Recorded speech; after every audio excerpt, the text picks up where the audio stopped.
अस्सलाम वालेकुम। बोलीज में कहते हैं आपको खुशामदीद। मैं हूं आपके साथ रमशा साजद। मैं हूं शर्जील अरशद और मैं हूं माहरुख शहरियार। बुलेटिन का बाकायदा आगाज करेंगे और सबसे पहले अहम मसले पर बात करेंगे जो कि आज एक बार फिर से उठाया गया है। जी हाँ, आपको बता दें कि नई कैनाल्स को लेकर सिंध में बहुत से खदशात हैं। इस पर मुत्तफिका फैसले लेने चाहिए। पानी का मसला लोगों की जिंदगी और मौत का मसला है। सिर्फ यही नहीं, ये मसला नेशनल सिक्योरिटी का मसला भी है। पानी का मामला काउंसिल ऑफ कॉमन इंटरेस्ट में लाया जाए। Chairman Peoples Party Bilawal Bhutto Zardari ने पार्लियामेंट हाउस में मीडिया से गुफ्तगू करते हुए कहा कि पीपल्स पार्टी ने अवाम की उम्मीदों की तर्जुमानी की है। हुकूमत क्यों सदर ममलिकत की बात नहीं मानेगी? क्या हुकूमत चाहेगी कि वफाक कमजोर हो? उम्मीद है वज़ीर आज़म हमें ले डाउन नहीं करेंगे। कल अपोजिशन ने तमाशा किया, कभी नहीं देखा कि किसी सूबाई हुकूमत को अवामी मसाइल हल करने में दिलचस्पी ना हो। ये नेशनल सिक्योरिटी का इश्यू है, इसलिए यही लोअर रिपेरियन का केस पाकिस्तान जाके भारत के खिलाफ लगता है। अगर हम अपने मुल्क में अपना लोअर रिपेरियन का तहफ़्फ़ुज़ नहीं करेंगे, अपने उसूलों को, अपना कानून को नहीं पास तहफ़्फ़ुज़ करेंगे, तो बाहर हम कौन से मुंह देंगे जब भारत आपका ऊपर पानी बंद करने की कोशिश करे। तो एक ये कहना कि पीपल्स पार्टी ही सही मानो, असल मानो, ना सिर्फ इस इशू को एजिटेट कर रहे हैं, इस इशू पे नुमाइंदगी कर रहे हैं। पाकिस्तान पीपल्स पार्टी हमेशा से मुस्बत पॉजिटिव सियासत के यकीन रखते हैं। जहाँ तक हमारे ताल्लुकात हैं हुकूमत के साथ, बिल्कुल हमारा एक उस तरीके से जो सियासी साथ हैं वो आपके सामने है। हमारा साथ बैठने का, साथ वोट करने का एक बुनियादी नुकात है और मेरा उम्मीद है कि वज़ीर आज़म साहब इंश्योर करेगा कि कोई अपनी जो टीम का मेंबर हो, चाहे वो वफाक का हो या सूबा का हो, किसी भी सूबा कि वो उसको लेट डाउन नहीं करेंगे। और दरियाए सिंध से नहरें निकालने से मुताल्लिक तमाम सियासी जमातों को मिल बैठ कर इत्तफ़ाक़ राय से फ़ैसला करना होगा। अरकान कौमी असम्बली कहते हैं कि पानी का मामला संजीदा मसला है। वफाक को सूबों को एतमाद में लिए बगैर फ़ैसला नहीं करना चाहिए। अरकान का मज़ीद क्या कहना था, बता रहे हैं इस्लामाबाद से मोहम्मद आलीजा। सदर मुमलिकत आसिफ अली जरदारी ने पार्लियामेंट के मुश्तरका इजलास से खिताब करते हुए सिंध से नहरें निकालने के मंसूबे को यकतरफा करार देते हुए मंसूबा ख़त्म करने का मुतालबा किया है। सिंध में लोग सरापा एहतजाज हैं, इसकी हकीकत क्या है और इसका हल क्या है, आइए जानते हैं अरकान कौमी असम्बली और सेनेट से। पानी अगर कम है तो इसका हल यही है कि डैम्स बनाए जाएँ और ख्याली डैम्स ना बनाए जाएँ। जैसे खैबर पख्तूनख्वा में 400 डैम्स का जो है ना जी ऐलान हुआ। तो अगर कोई नहरें बना रहा है और बग़ैर फेडरेशन को इत्तेमाद में लिए और उनमें ये गान करते हैं, तो मेरा बहुत बड़ा सीरियस सवाल है जी। बिल्कुल, देखिए पाकिस्तान पीपल्स पार्टी हमेशा से इसकी मुखालिफ थी। हमने एज ए पार्लियामेंटेरियन यहाँ अपने कॉलिंग अटेंशन और पॉइंट ऑफ ऑर्डर्स पे हम पार्लियामेंटेरियंस पीपल्स पार्टी के पार्लियामेंटेरियन ने इसको पॉइंट आउट किया इस इशू को। खुसूसन ये जो उन्होंने पानी वाला मैटर उठाया है कि सिंध के कैनाल्स का, तो मेरा ख्याल है कि वफाक जो है जो तहफ़्फ़ुज़ात हैं पाकिस्तान पीपल्स पार्टी के, उसको वो दूर करेगी इंशाअल्लाह। दरियाए सिंध से नहरें निकालने वाले मंसूबे से मुतल्लिक बेशतर अरकान कौमी असम्बली का ये कहना है कि इस मुतल्लिक कन्फ्रंटेशन की बजाय कंसेंसस डेवलप करने की ज़रूरत है और मुल्क के वसी तर मफाद में तमाम तर पोलिटिकल पार्टीज़ को इकट्ठे बैठ कर आवाम के मफाद में इस मुतल्लिक फ़ैसला करना होगा। कैमरामैन शबीर अहमद के साथ मोहम्मद आलीजा खान, पार्लियामेंट हाउस, बोल न्यूज़, इस्लामाबाद। नाज़रीन, कराची वालों को एक बार फिर पानी का मसला खड़ा हो गया है। आपको अपडेट करें इस हवाले से कराची में के इलेक्ट्रिक हब पंपिंग स्टेशन पर अचानक ब्रेक डाउन। शहर में पानी की सप्लाई मुअत्तल हो गई है। तर्जुमान के मुताबिक ब्रेक डाउन के बायस शहर को 70 मिलियन गैलन पानी की कमी का सामना हो सकता है। जिला गरबी और किमाड़ी मुतासर होंगे। आपको अपडेट कर रहे हैं इस हवाले से कराची में के इलेक्ट्रिक का हब पंपिंग स्टेशन पर अचानक ब्रेक डाउन। शहर में पानी की सप्लाई मुअत्तल हो गई है।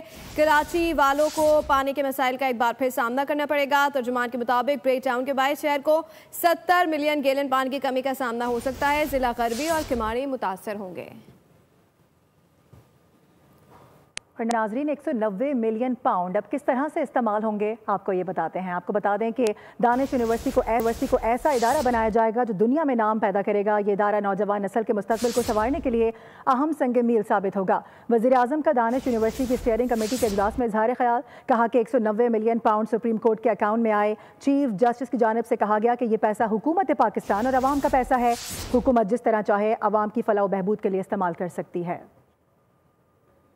Highest quality high and applied sciences की यूनिवर्सिटी बनाएंगे जो कि दुनिया में अपना नाम पैदा करे और हमारे जो इस कौम के दरख्शिंदा सितारे जो हैं बच्चे और बच्चियां वो एक बेहतरीन तालीम हासिल कर सकें। 190 मिलियन पाउंड खर्च होंगे।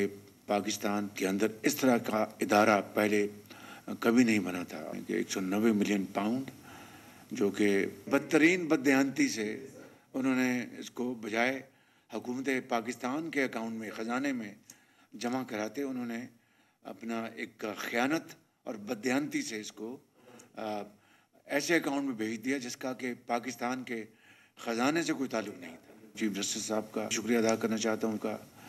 उन्होंने मेहरबानी से कहा कि ये पैसा हुकूमत पाकिस्तान का है, पाकिस्तान के अवाम का है, तो ये फ़ंड जिस तरह चाहे हुकूमत पब्लिक वेलफेयर के लिए इस्तेमाल कर सकती है। 190 मिलियन पाउंड मुल्की तारीख का सबसे बड़ा करप्शन का केस बानी पीटीआई के क्रेडिट पर है। बानी करप्शन का राग अलापते, बीवी समेत सर्टिफाइड चोर और करप्ट साबित हो चुके हैं। अज़हर बुखारी कहते हैं कि तहरीक इंसाफ 12 साल से पख्तूनों के नाम पर मिलने वाले विफाक के फंड रेवड़ियों की तरह आपस में बांट रहे हैं। गंडापुर हुकूमत ने सर्जिकल ग्लव्स की खरीदारी में 5 करोड़ की करप्शन की। अली अमीन गंडापुर पर इसकी काबीना और जमात के लोग एतमाद नहीं कर रहे। और नाज़रीन अब ये जानिए, वज़ीर कानून का कहना है कि पीडीएम आईनी तरीके से पार्लियामेंट में आई है और इल्ज़ाम लगाने वालों ने आइन की धज्जियां उड़ाई हैं। सेनेट में इज़हार ख्याल के दौरान उन्होंने कहा कि कीचड़ उछाड़ने वाले पहले अपने गिरबान में झांकें। चेयरमैन और डेप्यूटी चेयरमैन का इंतखाब आइन के मुताबिक हुआ है। असेंबली का रुकन होना बिलाशुबा किसी एजाज़ से कम नहीं है। हम लोग यहाँ पे पाकिस्तान के अवाम की नुमाइंदगी करते हैं और अल्हम्दुलिल्लाह ये दोनों ऐवान जो हैं ये मुंतखब ऐवान हैं। ये एक प्रोसेस से गुज़र के आते हैं और इनकी जो इज़्ज़त और तकरीम है वो आईने पाकिस्तान में दर्ज है। उसके लिए हमें किसी गवर्नमेंट डायरेक्टिव की या SRO की या किसी चिट्ठी की ज़रूरत नहीं है। आपको बताएं कि सुपर टैक्स खास मकसद के लिए था। एक मरतबा लागू होने के बाद क्या क़यामत तक चलेगा? सुप्रीम कोर्ट में सुपर टैक्स केस की समाअत के दौरान जस्टिस मोहम्मद अली मजहर का इस्तफसार। जस्टिस जमाल मंदुखेल ने सवाल किया कि कोई हिसाब है कि सुपर टैक्स में कितनी रकम इकट्ठी हुई। वकील मखदूम अली ने कहा कि वज़ीर ख़जाना की किसी तकरीर में सुपर टैक्स की रिकवरी और खर्च का नहीं बताया गया। ऑपरेशन से मुतासरा इलाकों की बहाली के लिए हुकूमती प्लान क्या था? क्या बहाली का कोई तखमीना लगाया गया? क्या मिनी बिल के जरिए सर्विसेज पर टैक्स का निफाज किया जा सकता है? जस्टिस जमाल मंदुखेल का सुपर लेवी टैक्स केस में इस्तफसार। जस्टिस जमाल मंदुखेल ने रिमार्क्स दिए कि हकीकत है दहशतगर्दी का हर रोज सामना करना पड़ता है। ऑपरेशन में मजमूई तौर पर डबल टैक्सेशन से बचने के लिए सुपर टैक्स का नाम दिया गया। सोशल वेलफेयर का सब्जेक्ट सूबों को मुंतकिल हो चुका है। ये सुपर टैक्स नहीं टैक्स है। जस्टिस मोहम्मद अली मजहर ने रिमार्क्स दिए कि सुपर टैक्स एक मरतबा खास मकसद के लिए लगाया गया था। एक मरतबा लागू करने के बाद क्या क़यामत तक चलेगा? जस्टिस अमीनुद्दीन ने कहा कि एतराज़ है कौमी मजमूई फंड से रकम सूबों की रजामंदी के बगैर कैसे खर्च हो सकती है। आईनी बेंच ने सुपर टैक्स केस की समाअत कल तक मुलतवी कर दी। और मिलिट्री कोर्ट में सिविलियंस के ट्रायल का केस दौरान समाअत वज़ारत दिफा के वकील ख्वाजा हारिस और जस्टिस जमाल मंदुखेल के दरमियान मुकालमा हुआ। जस्टिस जमाल मंदुखेल ने कहा कि ये दलील दी गई कि FB अली केस में आइन शिक 6 की ज़ेली शिक 3A पर बहस हुई। आप ज़रा संजीदगी से दोबारा पढ़ लें, जो बात आप कर रहे हैं इस तरह लिखा हुआ नहीं है। ख्वाजा हारिस ने कहा कि मैं यहाँ सिर्फ अदालत की मुआवनत करने आया हूँ। आपने मेरे बारे में कहा मैं गलत बयानी कर रहा हूँ। अगर मेरे अल्फाज से आप नाराज़ हुए तो माज़रत चाहता हूँ। जिस पर जस्टिस जमाल मंदखेल ने कहा कि हमारी पश्तों में कहावत है कि जब बर्तन टकराते हैं तो आवाज़ आती है। ख्वाजा हारिस ने कहा यह काबिल सताइश है कि अदालत बहुत मोहतात अंदाज में केस को देख रही है। Welcome back. खबरों के सिलसिले को आगे बढ़ाएं और अब आपको बताएं ओवरसीज रेमिटेंसेस के हवाले से, जिसकी आज एक बार फिर से बाज़गश्त है। बता दें कि फरवरी में $3.1 बिलियन की तरसीलात ज़र पाकिस्तान आई हैं। इस साल $36 अरब की तरसीलात ज़र आएंगी। वज़ीर ख़जाना मोहम्मद औरंगज़ेब ने कहा कि ज़र मुबादला के ज़खायर रिकॉर्ड सतह पर हैं। चीनी की मॉनिटरिंग और गन्ने के लिए FBR ने एक मॉनिटरिंग सिस्टम शुरू किया है। अब तक 6 शुगर मिल सील और 12.5 करोड़ के जुर्माने किए जा चुके हैं। वफाकी वज़ीर इत्तलात अताउल्लाह तारड़ बोले ओवरसीज़ पाकिस्तानीज़ लायक तहसीन हैं जिन्होंने पाकिस्तान तरसीलात ज़र भिजवा कर ज़र मुबादला के ज़खायर में इजाफा किया है। सेल्स टैक्स वसूली एक साल के अंदर 15 अरब से 24 अरब रुपए तक पहुंची है। ने इम्प्रूव्ड प्रोडक्शन मॉनिटरिंग सिस्टम शुरू किया है फॉर शुगर। तो अब इसका जो फायदा है वो ये है कि sugar is being sold to genuine distributors in the supply chain, rather than कि जो लोग होल्ड करते हैं और फिर उस पे मुनाफा कमाते हैं, तो उसको मिटिगेट और मिनिमाइज किया गया है। जब से ये मॉनिटरिंग सिस्टम है ये इन वोग आया है, अब तक तकरीबन 10 shoots hoppers and 6 sugar mills have been sealed, और जो पेनल्टी है वो अब तक तकरीबन 12.5 करोड़ की पेनल्टी लग चुकी है। तो इस साल 24 बिलियन ये सेल्स टैक्स इकट्ठा हुआ है compare to 15 billion of 24, which means it's a growth of 54%। लेकिन बॉर्डर्स पे भी ये पहली दफा हुआ है कि जो चीनी है वो अफगानिस्तान स्मगल नहीं हुई, वो एक्सपोर्ट हुई है। As you can appreciate, we need every single dollar coming in to balance our current account। Ramzan मुबारक में फल फरोशों ने सरकारी निर्ख पर अमल दरामद छोड़ दिया है। मनमानी कीमतों पर फल फरोख्त किए जा रहे हैं। मज़ीद जानते नुमाइंदा बोल न्यूज़ कफील अहमद से। कफील अपडेट कीजिएगा। और सूरत हाल जो कि तू है कमिश्नर के असिस्टेंट कमिश्नर के अपने अपने कमरों में बैठे हैं। कुछ जगहों पर रेड भी करते हैं लेकिन आवाम तक उसका जो रिलीफ है प्राइसेस का वो नहीं मिलता। मैं मौजूद हूँ इस वक्त सोजर बाज़ार में। चीकू 400 रुपये किलो, सेब 300 से ऊपर है, स्ट्रॉबेरी 600 रुपये किलो है। एक साहब मौजूद है, आरिफ साहब, सूरत हाल क्या है, क्या बताएंगे प्राइस? कहीं आपको लिस्ट के मुताबिक यहाँ मिले?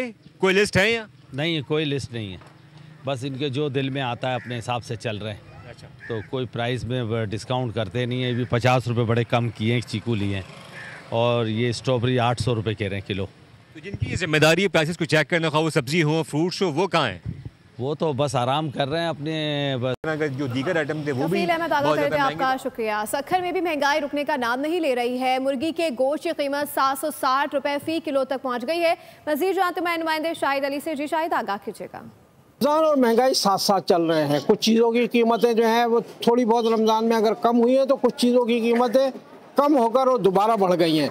बात अगर करें चिकन की, तो आप देख सकते हैं कि चिकन की कीमत जो है वो गुज़िश्ता दिनों 700-720 रुपये फ़ी किलो थी, लेकिन अब अचानक जो है वो 60 रुपये का इजाफा हो गया, जिसकी समझ में नहीं आ रही कि ऐसा क्यों हो रहा है। ग्राहक हमारे साथ मौजूद हैं, उनसे बात करते हैं। देखिए, चीज़ महंगी हुई पड़ी है, कोई चीज़ आवाम को किसी के आवाम के ख्याल नहीं रही। हुकूमत को दिन ब दिन हर चीज़ लोगों की पहुंच से बाहर हो रही है। मुर्गी की कीमत का आप सब्जी की कीमत देखें, कोई भी चीज़ देखें, कोई भी चीज़ पाकिस्तान में कोई चीज़ सस्ती नहीं रही है। हर चीज़ दिन ब दिन बढ़ी जा रही है। और देखिए, मुर्गी हो गई, गोश्त हो गया, कोई भी चीज़ हो गई, आप जो भी चीज़ लेने जाओ, मुर्गी की कीमत में अचानक जो है वो 60 रुपये का इजाफा हो गया है और ग्राहक भी परेशान है। मार्केट भी अब सुनसान नजर आना शुरू हो गई है। शायद ये अपडेट करे थे, आपका शुक्रिया। अपने नाज़रीन को बताएं कि शहर कायद में एक बार फिर खसरा के केसेस में होशरुबा इजाफा होने लगा है। कराची के सरकारी अस्पतालों में यौमिया दर्जनों केसेस रिपोर्ट होने लगे। मजीद जानते हैं कराची की नुमाइंदा मरियम हसन से। जी मरियम हसन, आगाह कीजिएगा। शहर का एक दफ़ा फिर से सर उठाने लगा है। यौमिया बुनियादों पर दर्जनों केसेस कराची के सरकारी अस्पतालों में रिपोर्ट हो रहे हैं। खुसूसन अगर हम बात करें सिविल की, जिना की और उसके साथ साथ कौमी इदारा बराए अतफाल की और सिंध इन्फेक्शन डिजीज़ हॉस्पिटल की, तो यहाँ पर आइसोलेशन वार्ड जो हैं वो मुकम्मल तौर पर भर गए हैं। यौमिया बुनियादों पर इन अस्पतालों में 12 से 15 केसेस जो हैं मीज़ल्स के रिपोर्ट हो रहे हैं। वार्ड के इंचार्ज और senior medical officer doctor Irfan हमारे साथ मौजूद है। इनिशियल जो सिम्टम्स होते हैं बच्चे को, बुखार आना, चिड़चिड़ापन होना, खांसी है, आँखों से पानी आना, छाती ख़राब होना, फिर उसका मोशन लगना, फिर उसके बाद जाके बच्चों में दाने निकलना शुरू होते हैं जो कि चेहरे से और गर्दन से शुरू होते हैं और पूरे जिस्म में फैलते हैं। इसकी वजह यही होती है कि एक तो ये होता है कि बच्चों को माँ बाप को इस बीमारी की जो इलामात होती हैं उनसे इतने सही तरीके से आगाह नहीं होते और वो देर से आते हैं, एक चीज़।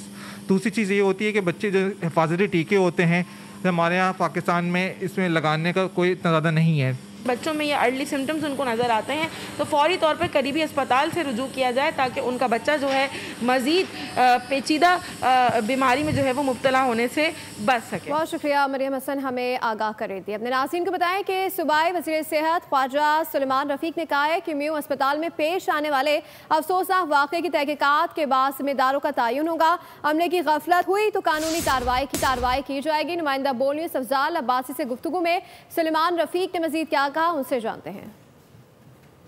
इंजेक्शन के रिएक्शन से 2 अफराद अपनी जान की बाजी हार गए हैं, जबकि 14 जो पेशेंट्स हैं उनकी हालत अब स्टेबल बताई जा रही है। और इस सारे वाक़े की जो है वो तहकीकात स्पेशलाइज्ड हेल्थ केयर भी कर रहा है। और पंजाब के हेल्थ मिनिस्टर ख्वाजा सलमान रफ़ीक साहब हमारे साथ मौजूद हैं। ख्वाजा साहब बताइएगा। इंजेक्शन और इंजेक्शन का वाटर था जो यूज़ हुआ था, जो दीगर चीज़ें पड़ी थी उनको भी हमने जब्त किया। जो स्टोर था वहाँ से भी इसकी सैम्पलिंग की, वो उसको लिफाफे में सील किया उसको, और तीसरा मेन स्टोर से किया, 3 जगहों से किया। फिर डिटेल का रिकॉर्ड था निकलवाया। फिर जिन जिन अस्पतालों में पंजाब में इसको भेजा गया था उनको आर्जी तौर पर रोका गया, क्योंकि इसको चीज़ को चेक करना ज़रूरी था कि ड्रग का इशू है या कोई प्रोसीजरल लैप्स है। इसको भी मतलब इन्वेस्टिगेट कर लें, सारा चीज़ों को ना क्लैरिटी हो जाए, उसके बाद फिर हम इस पर इंशाल्लाह करेंगे। जी बिल्कुल, सूबाई वज़ीर सेहत ख्वाजा सलमान रफ़ीक का कहना है कि अवामी शिकायत पर वज़ीर आला पंजाब एक्शन लेंगी और आवाम की हर सतह पर दादरसी की जाएगी। ठीक है अफजाल, आपका बहुत शुक्रिया। आगे बढ़ेंगे। हाई प्रोफाइल केस से मुताल्लिक़ खबर आ रही है कि मुल्ज़िम अरमगान के जिस्मानी रिमांड में 7 दिन की तौसीक़ कर दी गई है। अदालत ने हिदायत की है कि आइंदा समाअत पर मुकदमे की प्रोग्रेस रिपोर्ट पेश की जाए। आपको ये बता दें कि इंसदाद दहशतगर्दी अदालत में मुस्तफ़ा आमिर कत्ल केस की समाअत हुई। तफ्तीशी ऑफिसर मोहम्मद अली ने मीडिया से गुफ्तगू में बताया कि मुल्ज़िम के पास से आला कत्ल और DVR बरामद किया गया है। अदालत को अपनी पेशरफ्त रिपोर्ट जमा करा दी है। मुल्ज़िम अरमगान के वकील आबिद जमान ने मीडिया को बताया कि मुल्ज़िम का जिस्मानी रिमांड देने की मुखालफत की थी। हमने कहा कि मुल्ज़िम की फ़िज़िकल कस्टडी की ज़रूरत नहीं है, मुल्ज़िम पुलिस रिमांड पर नहीं जाना चाहता। एंटरटेनमेंट की दुनिया से खबर शामिल करते हुए आप बताएं कि ज़मीन को फिर खलाई मखलूक से ख़तरा है क्योंकि एलियंस धरती पर लौट रहे हैं। Action science fiction series alien earth रवा साल जून से स्ट्रीम की जा सकेगी। इसी के साथ बुलेटिन से फिल वक्त इतना ही। मज़ीद खबरों और अपडेट्स के लिए विजिट कीजिए हमारी वेबसाइट bolnews.com और देखते रहिए बोल।